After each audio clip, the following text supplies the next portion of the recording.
దేవుని పేరిట అందరికీ వందనాలు. ఈరోజు మనం వాక్య ధ్యానముగా నిర్గమకాండము 20 అధ్యాయము 1వ వచనం నుంచి చదువుదాం. ఈ 10 ఆజ్ఞలు వీటి గురించి మరి ఎందుకు దేవుడు మరి తెలియదు, కానీ ఒకసారి వీటిని వాళ్ళకి చెప్పాలని దేవుడు కోరిక కలిగి ఉన్నాడని మరి నాతో మాట్లాడారు. అందుకని మరి ఈ యొక్క విషయాలు మనకు తెలిసినవే, కానీ మరి ఈ వీడియో చాలామందికి యూస్ఫుల్, అవసరం. ఒకసారి వీటి గురించి వీళ్ళు మళ్ళా వినాలి అన్నట్టుగా దేవుడు ప్రేరేపిస్తుంటే, సరే ఇది తెలిసిన విషయం అయినప్పటికీ ఇవే 10 ఆజ్ఞల గురించి మనం నేర్చుకుందామని. ఎందుకంటే ఇవి చాలా ఇంపార్టెంట్ మన జీవితంలో. ముఖ్యంగా మనం చిన్నపిల్లల నుంచి ఇప్పటి వరకు ఎన్నోసార్లు ఈ వాక్యాన్ని మనం విని ఉన్నాము. ఈ యొక్క ఆజ్ఞలు మనకు తెలుసు. ఈ ఆజ్ఞల వల్లే నిజం చెప్పాలంటే మనం ఈరోజు మనం ఉన్న ఆత్మీయ స్థితి కానీ ఏదైనా కానీ ఈ ఆజ్ఞలు మనం చిన్నప్పటి నుంచి పాటించడం వల్ల మనం ఇంత మరి విశ్వాసంగా దేవుళ్ళు ఇంకా నిలకడ ఉండగలుగుతున్నామని, లేకపోతే దేవుడు అనే భయం అనేది మనలో ఉందని మనకి అన్నిటికీ కారణము ఈ యొక్క 10 ఆజ్ఞలు మనకు బాగా తెలుసు. అందుకని ఈ 10 ఆజ్ఞలు మరొకసారి మనం చూద్దాము ఏం చెప్తున్నాయో.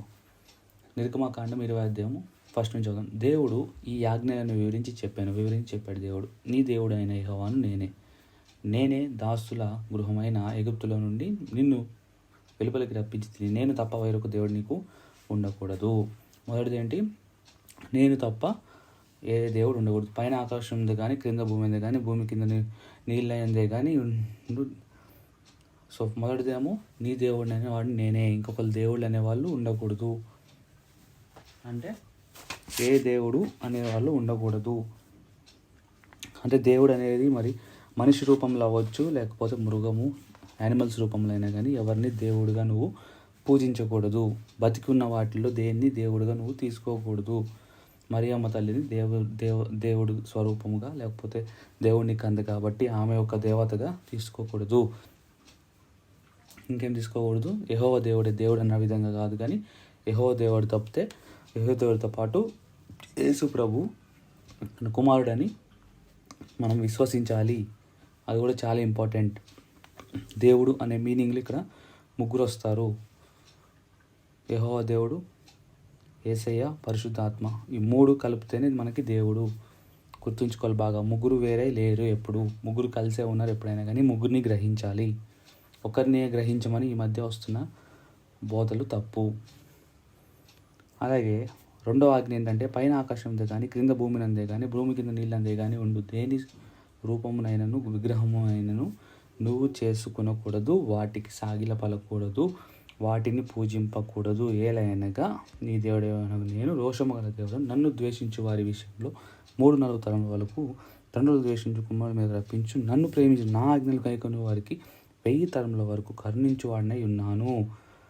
సో కాబట్టి ఏ రూపాన్ని తయారు చేసుకోకూడదు. ఇందాకేంటి? బతుకున్న వాటికి మొక్కకూడదు, దేవుడని అంగీకరించకూడదు. ఇప్పుడేమో బతికి నిర్జీవంగా ఉన్నవి, అంటే అది ఏమన్నా అవ్వచ్చు, రాయి అవ్వచ్చు, చెట్టు అవ్వచ్చు, లేకపోతే ఏదైనా విగ్రహం అవ్వచ్చు. విగ్రహం అంటే ఏదైనా కానీ నీ హృదయంలో నువ్వు దాన్ని గొప్పగా చేసుకొని ఉన్న దాన్ని ఏదైనా కానీ అది విగ్రహంలా పనిచేయచ్చు. సో నువ్వు ఇష్టపడిన అమ్మాయి ఉండొచ్చు, లేకపోతే నీకు ఇష్టమైన బంగారం అవ్వచ్చు, నీకు ఇష్టమైన వస్తువు అవ్వచ్చు. దేన్నైతే దేవుడి కన్నా ఎక్కువగా ప్రేమిస్తున్నావో, దేన్నైతే దేవుడి కన్నా ఎక్కువగా ఆశపడుతున్నావో అది విగ్రహ స్వరూపంగా మన హృదయంలో ఉండిపోతుంది. కాబట్టి దాన్ని వద్దు, అలాంటి విగ్రహాలు పెట్టుకోవద్దు. మీరు దేవుడి కన్నా ఎక్కువ ఏది ప్రేమించవద్దు. మీరు దేవుడు చాలా రోషం గల దేవుడు అని చెప్తున్నాడు. సో విగ్రహాలు అనేవి మనకు వద్దు. ఈవెన్ యేసుప్రభు విగ్రహం కూడా వద్దు. ఎందుకంటే యేసుప్రభు వారు ఈ లోకానికి వచ్చినప్పుడు ఆయన మానవ స్వరూపంలో వచ్చాడు. దైవ స్వరూపం, దైవపు బాడీ, దైవపు మొహం కలిగి కాదు ఆయన వచ్చింది. ఆయన ఇక్కడ ఈ లోకంలో పుట్టినప్పుడు ఆ ముఖం ఏదో అని ఇప్పుడు అసలు యేసుప్రభు ఫోటోలు అవన్నీ కూడా మనం ఎప్పుడు చూడనే కాదు. సో కాబట్టి అది కేవలం శారీరకమైనది కాబట్టి ఆ విగ్రహాలు కూడా కరెక్ట్ కాదు. సో యేసుప్రభు విగ్రహాలు ఏదైనా సందర్భ సహితంగా ఏదన్నా రిప్రజెంట్ చేయడం కోసం, ఏదన్నా క్రిస్మస్ అప్పుడు అట్లా దేవుడు గొల్ల పిల్లలు అట్లా పెడితే ఓకే, కానీ అది ఓకే, తెలియని వాళ్ళు తెలుసుకుంటారు, ఓహో ఇలా ఉంది ఇలా అని బొమ్మల ద్వారా తెలుసుకుంటారనే కానీ, అంతేగాని ఆ విగ్రహాన్ని ప్రతిష్ఠించేసి చర్చి దగ్గర దాన్ని మొక్కుతున్నారంటే అది కూడా మరి పాపం కింద వస్తుంది. ఎందుకంటే విగ్రహాన్ని మొక్కొద్దని దేవుడు డైరెక్ట్గా చెప్పాడు. ఎందుకంటే అసలు యేసు ప్రభు స్వరూపం లేని దేవుడు అంటేనే ఆత్మకి స్వరూపమే లేదు. అలాంటిది స్వరూపం లేని ఆత్మకి స్వరూపం ఇచ్చి ఆ బొమ్మను మొక్కుతున్నామంటే దెయ్యానికి మొక్కుతున్నట్టు ఇండైరెక్ట్గా. అది జ్ఞాపకం చేసుకోవాలి. ఇంకా 3వదిగా, నీ దేవుడు యెహోవా నామమును వ్యర్థముగా నువ్వు ఉచ్చరింపకూడదు. యెహోవా తన నామమును వ్యర్థముగా నుచ్చరింపు వానిని నిర్దోషిగా ఎంచడు. సో ఊరికే దేవుని యొక్క నామాన్ని తీస్తారు కొంతమంది. ఏమంటారంటే ఎవరన్నా సహాయం అడిగినప్పుడు సహాయం చేయకపోతే యెహోవా దేవుడు నీకు తీర్పు తీర్చును గాక, నీ మీద దేవుడు ఉగ్రత వచ్చింది గాక. లేకపోతే ఎవరన్నా మనల్ని ఏదైనా బాధ పెట్టినప్పుడు కానీ ఏదైనా చేసినప్పుడు వారి మీదకి మనం నోరు పడేసుకుంటాం, లేకపోతే ఒట్టు పెట్టుకుంటాం వెంటనే. ఎవరన్నా అమ్మో నిజం నిజం దేవుడి మీద ఒట్టు, యెహోవా దేవుడి మీద ఒట్టు, యెహోవాడే నీకు నాకు న్యాయం తీర్చును గాక. ఇలాంటి మాటలు యెహోవా అనే మాటలు వ్యర్థంగా ఉచ్చరింపకూడదు. అవసరమైనప్పుడు ఉచ్చరింపాలి. ఎక్కడ ఉచ్చరింపాలి? ప్రార్థనలో ఉచ్చరింపాలి. యేసయ్యా యెహోవా దేవా, స్తుతించేటప్పుడు ఆరాధన చేసేటప్పుడు ఉచ్చరింపాలి. అంతేగాని వ్యర్థంగా ప్రతిదానికి ప్రతి చోట యెహోవా దేవుడు అని చెప్పేసి ఉచ్చరింపకూడదు. ఎందుకంటే మనకు తెలుసు చాలామంది ఎవరైతే ఇతర మతస్థుల్లో ఉండేవారు కూడా అలానే వారి దేవుడిని వాళ్ళ దేవుని యొక్క పేరుని తీసి శపిస్తాం, అది చేస్తాం ఇది చేస్తామని ప్రజల్ని భయాందోళనకు గురి చేస్తారు. అందుకే ఇక్కడ దేవుడు ముందే అంటున్నాడు, వ్యర్థంగా నా నామాన్ని మీరు ఊరికే వాడబాకండి అంటున్నాడు దేవుడు. అలాగే మనం చూస్తా పోతే నెక్స్ట్ 4th విశ్రాంతి దినము పరిశుద్ధముగా ఆచరించుటకు జ్ఞాపకము ఉంచుకొనుము. 6 దినములు నీ కష్టపడి నీ పని అంతే చేయవని, 7వ దినమున నీ దేవుడైన యెహోవా విశ్రాంతి దినము. దానిని నీవైనా నీ కుమారుడైన నీ కుమార్తె అయినా నీ దాసుడైన నీ దాసి అయినా నీ ఇంట్లో ఉన్న పరదేశి అయినను ఏ పని చేయకూడదు.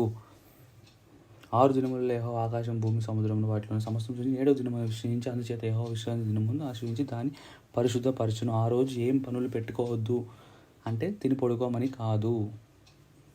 ఆ రోజు ఏం పనులు పెట్టుకోవద్దు, ఆ సమయాన్ని దేవుడికి ఇవ్వాలని అర్థం. చాలామంది బాగా తెలియగలరు అనమాట. ఆ రోజు ఏం పనులు పెట్టుకోవద్దు అన్నాడు దేవుడు. కాబట్టి ఒకటిది ఏమన్నా ఇబ్బందికరంగా ఉన్నా కానీ మనం దాన్ని సాల్వ్ చేయొద్దు. ఒకరికి ఏదైనా ప్రాణం మీదకి వస్తున్నా కానీ వాడికి సహాయం చేయొద్దు. ఎందుకంటే అది పరిశుద్ధ దినం అని చెప్పి దేవుడు చెప్తున్నాడు. కాబట్టి ఆ రోజు ఏ పనులు చేయొద్దు అన్నాడు. కానీ చాలా తెలివితేటలోకి పోయి దేవుని యొక్క పేరుకి అపమానం తీసుకొస్తారు. ఆ రోజు నువ్వు ఆచరించాలి. ఏం ఆచరించాలి? చర్చికి వెళ్ళడం ఆచరించాలి. చర్చికి వెళ్ళి గురకపెట్టి నిద్రపోవాలా? కాదు. దేవుని వాక్యం వినాలి. విని నీలో ఏమన్నా దేవుడు మాట్లాడినప్పుడు నీకేమైనా గ్రహింపు వచ్చినప్పుడు నీలో ఏమైనా లోటుపాట్లు ఉంటే వాటిని సరి చేసుకొని ఆ విధంగా ప్యూర్ హార్ట్తో ప్యూర్ బాడీతో నిన్ను సరి చేసుకున్న తర్వాత దేవుడిని స్తుతించాలి. అప్పుడు దేవుడు ఆనందపడతాడు నీ నుంచి. కాబట్టి ఆదివారాన్ని విశ్రాంతి దినం పాటించాలంటే ఏదో వెళ్ళి అటెండెన్స్ వేసుకున్నట్టు వెళ్ళి అక్కడ కూర్చొని రావడం కాదు. వెళ్ళిన తర్వాత వాక్యాన్ని గ్రహించాలి. వాక్యంలో నీ హృదయాన్ని సరిచూసుకొని రెండింటిని నీలో ఏ మార్పులు చేర్పులు రావాలో అవన్నీ నువ్వు తెచ్చుకొని అప్పుడు దేవుడిని నిజంగా స్తుతించాలి. అప్పుడు దేవుడు నీ యొక్క అర్పణ అంగీకరిస్తాడు. అప్పుడు దేవుడు ఆనందపడతాడు. అది దేవుడు కోరుకుంటుంది. ఏదో నువ్వు చర్చిలో వెళ్ళి కాలు మీద కాలేజుకొని లేకపోతే గురకబెడుతూ నిద్రపోతే దేవుడు సంతోషపడాడు. తర్వాత ఇంకొకటి నెక్స్ట్ మనం చూస్తే 5వది నీ తండ్రిని నీ దేవుడైన యెహోవాను నీకు అనుగ్రహించే దేశంలో నువ్వు దీర్ఘాయుష్మంతుడు అవునట్లు నీ తండ్రిని నీ తల్లిని సన్మానించుము. తండ్రిని తల్లిని సన్మానించాలి. ఇక్కడ చాలామందికి అర్థం కాని ఏంటంటే తండ్రిని తల్లిని సన్మానించడం అంటే ఏంటో కూడా గ్రహింపు ఉండదు. ఎందుకంటే చాలామంది ఏమనుకుంటారంటే దేవుడు నా తల్లిని తండ్రిని సన్మానించమన్నాడు కాబట్టి ఒకవేళ వారు కనుక నా యొక్క ఆత్మీయ స్థితికి అడ్డం వచ్చినా కానీ నేను వారిని సన్మానిస్తాను. అంటే వారు నా ఆత్మీయ స్థితి ఎదుగుతున్నప్పుడు వారు నాకు అడ్డంగా ఉన్నా కానీ అవసరమైతే నా ఆత్మీయ స్థితిని ఆపేస్తాను, కానీ నా తల్లిదండ్రులను సన్మానిస్తాను. ఇది కరెక్ట్ కాదు. సన్మానించడం అంటే వారికి ఇవ్వాల్సిన గౌరవం వాళ్ళకి ఇవ్వడం. అంతేకాని సన్మానించడం అంటే దేవుడి కన్నా ఎక్కువగా వారి ముందు నొక్కమని కాదు. దేవుడి కొరకు చేయాల్సిన పనులు వదిలేసుకొని వారు చెప్పినట్టు చేయడం కాదు. దేవుడికి వ్యతిరేకంగా పనులు వాళ్ళు చెప్పినప్పుడు అవి చేయడం కాదు. సన్మానించడం అంటే వారికి minimum basic love, basic necessities, బేసిక్గా వాళ్ళకి ఏవైతే కావాలో అవన్నీ మనం తీర్చాలి వాళ్ళకి. ఆ విధంగా వారిని సన్మానించాలి. అలాగే చిన్న వయసు నుంచి మనం చిన్నగా ఉన్నప్పుడు వారు బుద్ధి కలిగిన వారు, వారు ఎక్కువ జ్ఞానం కలిగిన వారు, వారికి అన్ని తెలుసు కాబట్టి వారి మాటలు కూడా వినాలి. పెద్ద అయిన తర్వాత కూడా వారు చాలా ఎక్స్పీరియన్స్ ఉన్నవాళ్ళు కాబట్టి వాళ్ళ మాటలు మనం వినాలి ఖచ్చితంగా. కానీ ఒకవేళ కనుక వారు మన ఆత్మీయ స్థితి కనుక అడ్డంకుగా ఉంటే ప్రార్థన చేయండి. ముఖ్యంగా మొదటిగా. రెండవదిగా, ఒకవేళ దేవుడు కనుక మరి లేదు, ఇదే సరైన మార్గము, వాళ్ళు చెప్తుంది కరెక్ట్ కాదు అన్నప్పుడు అప్పుడు వారి మాట వినాల్సిన అవసరం లేదు. ఖచ్చితంగా ఇది బాగా గుర్తుంచుకోండి. ఇది చాలా రేర్ కేసెస్లో జరుగుతుంది, కానీ జరిగినప్పుడు దేవుని కొరకు. అందుకే బైబిల్ వాక్యం చెప్తుంది, నా కొరకు తన తల్లినైనను, తండ్రినైనను, అక్కనైనను, చెల్లినైనను, తమ్మునైనను, బంధుమిత్రులందరిని వదులుకున్నవాడు ధన్యుడు అని అంటున్నాడు. సో అంటే అక్కడ అర్థమైంది, దేవుడు తల్లిదండ్రులను సన్మానించొద్దని చెప్తున్నట్ట కాదు. తల్లిదండ్రులను సన్మానించడం అంటే బేసిక్గా వాళ్ళకి ఇవ్వాల్సింది ఇవ్వడం, అది. అంతేగాని పూర్తిగా దేవుని కన్నా ఎక్కువగా వారికి లొంగామనుకో, ఆత్మీయ స్థితిలో నువ్వు దిగజారిపోతావు. కాబట్టి దేవుడి విషయం వచ్చినప్పటికీ వారు కనుక ఆటంకం ఉంటే ఖచ్చితంగా వారికి ఎదురు తిరగాల్సింది తప్పదు. ఇంకా దేవుని వాక్యమే సెలవిస్తుంది కొత్త నిబంధనలో.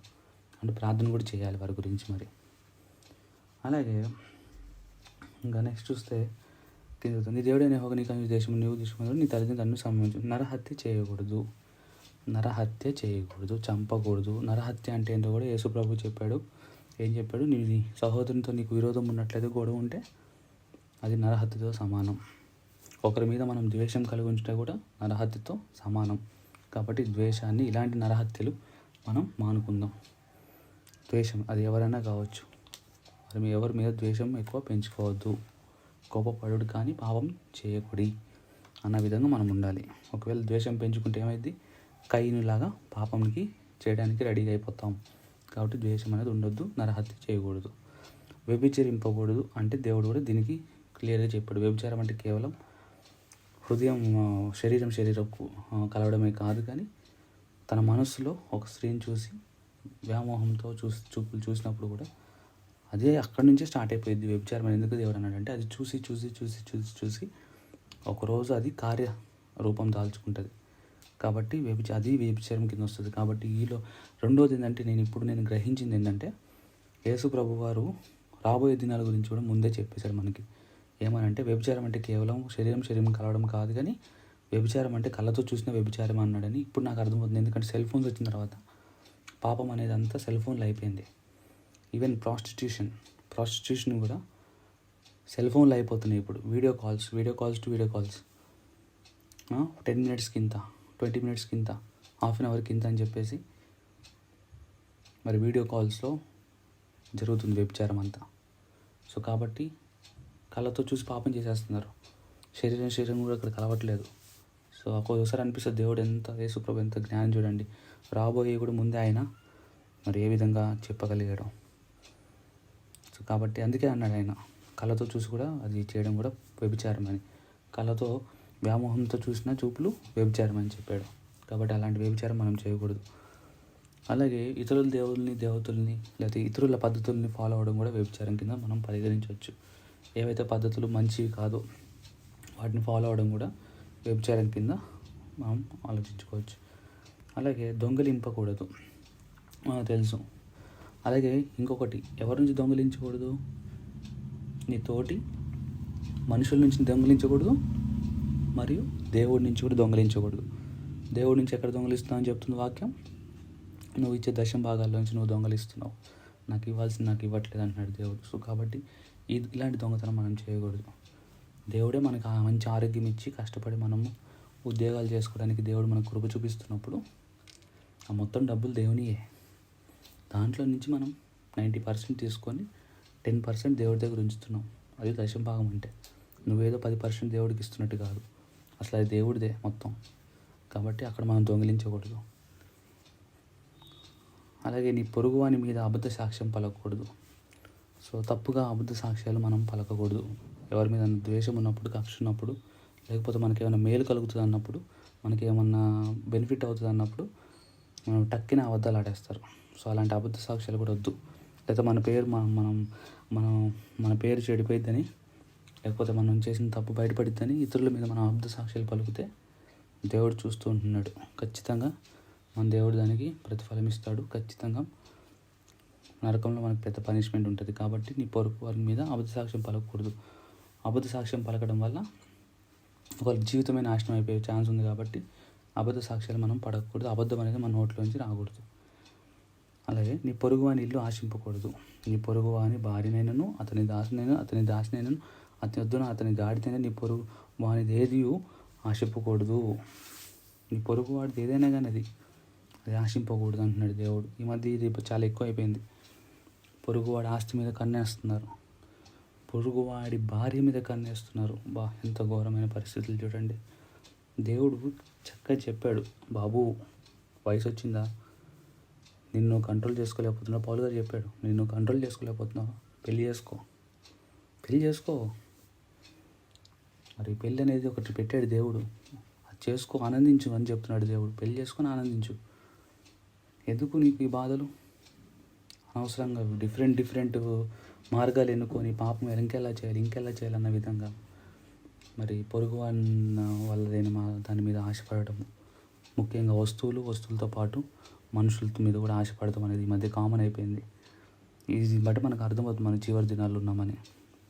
సో కాబట్టి పొరుగువాడిది ఏదైనా కానీ, ఇల్లు కావచ్చు, గాడిది కావచ్చు, వాడిని ఆశపడటం వల్ల ఏమవుతుందంటే మనకున్నది ఏదో మనం ఎంజాయ్ చేయలేదు. ఎదుటి వాడిని చూసి, వాడి కారు ఉంది, మనకి బైక్ ఉంది, వాడి కారుని చూసి ఆశపడతా ఉన్నాం అనుకో, ఉన్న బైక్ యొక్క ఎంజాయ్మెంట్ కూడా మనం చేయలేము. బైక్ మీద పోతూ ఉంటావు కానీ ఎప్పుడు ఆ కారు గురించి ఆలోచిస్తూ ఉంటావు, మనశ్శాంతి ఉండదు. నీకు దేవుడిచ్చిన నీ భార్యను నువ్వు చూసి ఆనందించు తన యందు, అంతేగాని ఎదుటివారి భార్యను చూసి నువ్వు అటే ఉంటే నీ మనసు అంతా, ఇంట్లో అంతా ఏది జరిగినా కానీ చిరాకుగా చేస్తూ ఉంటారు. దానివల్ల పిల్లలు బాధపడి, నువ్వు బాధపడి, అదే పొరుగువారి దాని మీద అసలు ఏం ఆశలు పెట్టుకోకుండా నీకున్నదే దేవుడు నీకు ఇచ్చింది నీదని చెప్పేసి దేవుడు దాన్ని అందు నువ్వు ఆనందిస్తూ ఉంటే ప్రశాంతంగా ఉంటుంది లైఫ్. ఉన్నదాన్ని అప్పుడు నీకు తెలుస్తుంది నీకున్నది ఇంకా చాలా గొప్పదని. కాబట్టి పొరుగు వాడిది ఏది ఆశింపొద్దు. సో ఈ 10 ఆజ్ఞలు మరొకసారి ఊరికే రివైజ్ చేశాను. కాబట్టి మనం జాగ్రత్తగా ఉన్నాం. సో నేను తప్ప వేరే దేవుడు ఉండకూడదు, విగ్రహంలో చేసుకోకూడదు, నా పేరు వ్యర్థముగా ఉచ్చరింపకూడదు, విశ్రాంతి దినాన్ని పాటించాలి, తల్లిదండ్రిని సన్మానించాలి, హత్య చేయకూడదు, వ్యభిచరింపకూడదు, దొంగలించకూడదు, అబద్ధ సాక్ష్యం పలకకూడదు, అలాగే ఇతరులది ఏదియో ఆశింపకూడదు. ఇవి మరొకసారి ఈ 10 ఆజ్ఞలు మనం ఏదైనా ఆజ్ఞలు తప్పుగా ఉన్నామని చూసుకోండి. దేవుడు ఈ యొక్క చిన్న వాక్యం దీవించును గాక. ఆమేన్.